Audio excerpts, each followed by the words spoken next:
What is up, fellas? The moment is here. The Texans team has now made, this is a rebuild franchise, and in the second season it was hard fought in the regular season. This team is on a 5-game winning streak, came out of the AFC South. And this is a time of Peyton Manning and the boys. Pretty solid overall. Titans team, Jaguars are dog shit and doo-doo, so we don't have to talk about that. Except for Marcus Stroud and John Henderson and Mike Peterson, and Rashawn Mathis. So when we talk about the defense, it was pretty solid at times. But at this point, Fred Taylor is just past his prime. Jones-Drew's starting to creep up, but this Jaguars team is just not nearly as good as the rest of the competition. At this point, the Texans should be the laughing stock. We're in the playoffs, going up against this Baltimore Ravens team. Just no Ray Lewis. Ray Lewis is out. He is injured for the season. Terrell Suggs is out as well, so it's basically this secondary. You're looking at the defense, just a good amount. I mean, they still got Bart Scott, I think Mr. Nada in the middle. Just still, I mean, I don't know what could be like approaching this team if Ray Lewis is in. That's already a game changer. I mean, the best middle linebacker in football at this time. It's just, I mean, what could you do? Because we have to depend a decent amount on Dominic Davis at this point. But Steve McNair, rest in peace, leading this offense. Baltimore going to get them down the field, and I felt like, this defense is scrappy of ours. It's set up well for Baltimore, a team that just plays really rough, even though they are missing a couple key players on this team.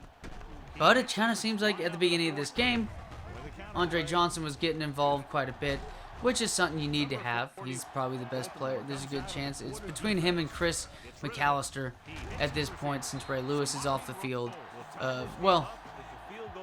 How could I forget? Who's not injured? Ed Reed. So, yeah, it's hard to say which one's just flat out better. I'd have to say Ed Reed's better at this point. But hey, it's not a one-on-one matchup between the two. But this Texans team fighting hard, 3-3. You kind of expect this, especially getting bullied a little bit at the beginning of this game against the Ravens. This offense, though, if anything's going to be needed, it's going to be in need of this defense that has played so consistent and so well this year, because it's actually been the offense, especially in simulation and stuff, in simulated games and whatnot. But hey, kind of showing a little bit of life in the passing game. Dominic Davis with a nice move, but however, this piece of crap, I need to trade this guy away and just start having Owen Daniels. I'm expecting Owen Daniels to be way better blocker or anything like that. It's just, let's start that era. I mean, the guy was so solid for this Texans team. And I'm pretty sure, according to Madden 2008, I think it was Madden 07 to where he came out onto the scene. Kind of makes sense. This tight end is nothing, to write home about. This Putzier guy, whatever the fuck you want to pronounce his name. But hey, it is what it is. The show must go on with whatever. Another holding penalty. What is the fuck is with Nick Mangold and this shit? Come on, dude. You're supposed to be a fucking rising star at the offensive line. You're supposed to be part of that DeBrickshaw Ferguson team. Come on, man. But hey, Mr. Mathis, the guy that we find quite a bit in the corner, not going to be able to get it. Ed Reed on top of that. It's going to lead to a field goal by one of the best kickers in football, Mr. Josh Brown. On that one, 6-3. Very low scoring game to start this one off. It's now the second quarter. Just a little bit past halfway in this one. Let me know what y'all think is like the strongest part of this team, because we got Mario Williams. D'Amico Ryans is now getting a lot more time. We traded for more offensive pieces like Roddy White and Nick Mangold. But this defense is like really solid. But again, maybe state your case for best player on the field. Look at that play, man. It's just, and also too, the arm on David Carr. Look at him. He's just not even a step forward. Just barely a step forward. It's all in the hips. It's all in the hips. And what a bomb. I mean, that one went 50 yards. And finally, I got that down on that one. The fans are going bad shit. They're saying, fucking finally, dude. you're able to run with a wide receiver underneath the fucking play. So it is what it is. Also is what it is, kicking the extra fucking point. But we also see the Madden challenge, easily over 60 yards. On that one, it's going to be 13-3, big time, big play. Not only yardage-wise, but in the implications for the playoffs and the implications of this game. It's just the case. It surprised me. I expected this Ravens team to score a touchdown way sooner. Just really went into this game thinking, all right, if I win, I win. But for the most part, just I feel like straight up, I expect to be pretty much starting the second offseason for this team, using my GM status with this Houston Texans team to just see what kind of players we can help improve the draft with. And speaking of players that we got the draft, Dickerson on that one, giving quarterback pressure. However, though, that's going to be a bitch to deal with because now this team is marching down the field. No huddle. Well, let's be honest. Let's be honest. Steve McNair, I think the last time when you can think of marching down the field, he always came up short on that. So it is what it is. Bad throw, speaking of coming up short. And this Ravens team, and then setting it up. Mr. Earl taking it down the field. Nice interception right there. Him and Walker are really turning into a pretty solid duo at safeties. Both free safety as Walker and strong safety, Mr. Earl. And then a nice little setup on the run to the outside. It should be in. Nope. Piece of crap again. Get another holding penalty, man. Come on. You got to be better than that. Especially at this point, you got to maintain the lead. And then David Carr, I think he's got like 60 speed. Turning on the Jets for a first down.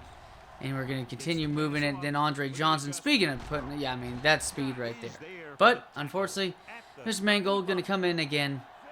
And Mangold, this offense, back about 10 fucking yards. But Dominique Davis should get about a yard on that one. So that's significant in itself. But David Carr setting up on a long, third and long. Mr. Mathis, who I'm not going to say that he's the second target on this team. I think in the red zone he might be the second target on this team because what a move right there. 97 speed. He's the returner for this team. Very athletic player. He's kind of like the Kiki Kuti of this team, except I utilize him way more. Just even with the likes of Roddy White and Andre Johnson, who would definitely have to say are a way better duo than Will Fuller and Brandon Cooks. And then just the unfortunate, again, like I said, what's our luck going to be with, Madden with that fumble in the other game and Madden NFL 12 with that Cardinals fumble that ends up getting called back after they called the challenge. The luck's going to run out. And that gets a tip pass right there. Mr. Mathis is fucking rolling, rocking and rolling. Second time he making plays.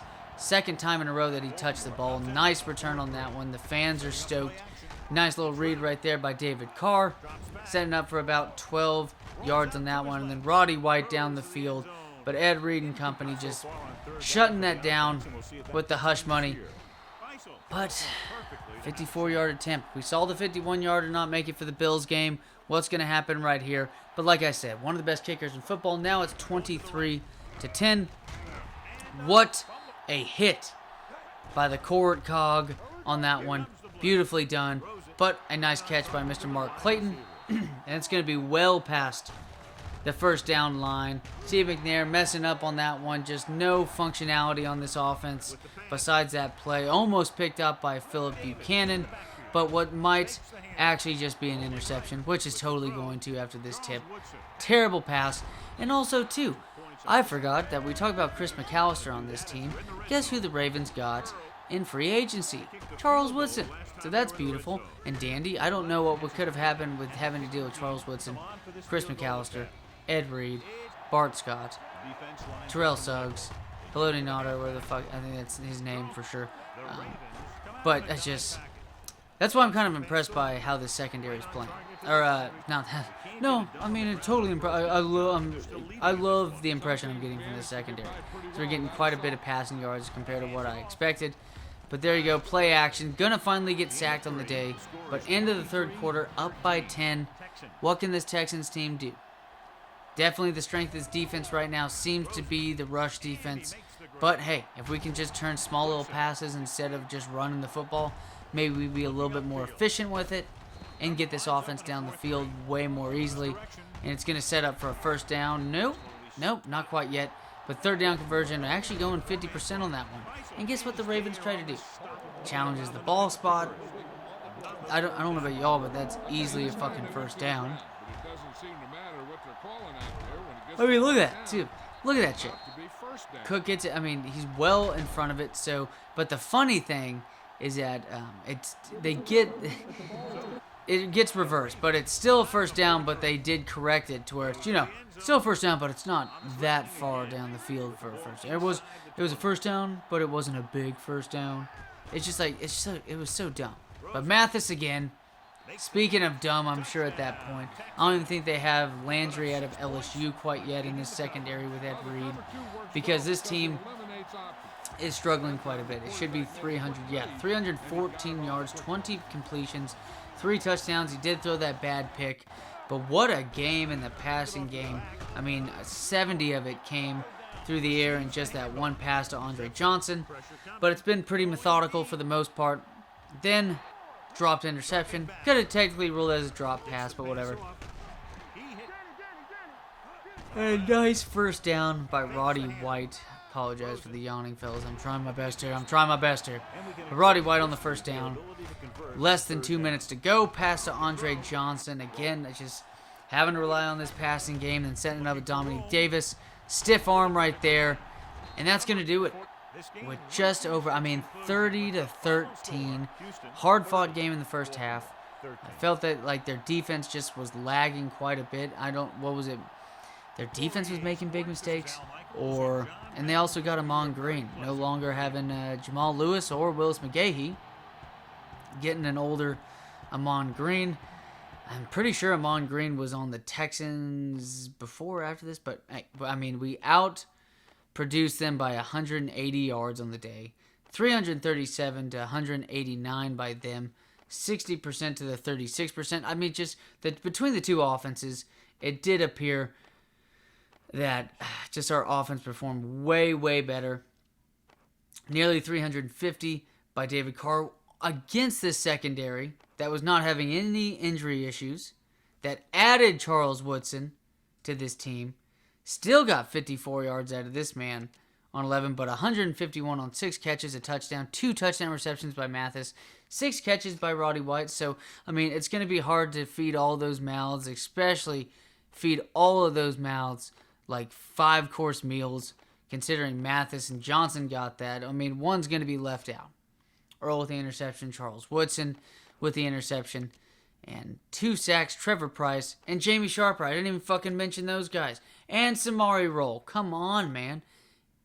This defense is impressive. I don't know how I pulled it off. Their offense wasn't very good, which could have dictated a decent amount. Derek Mason got injured, apparently. Mon Green had 2 fumbles on the day. Both went out of bounds.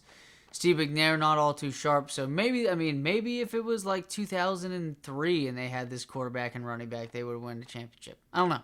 But next round, fellas, and see y'all next time.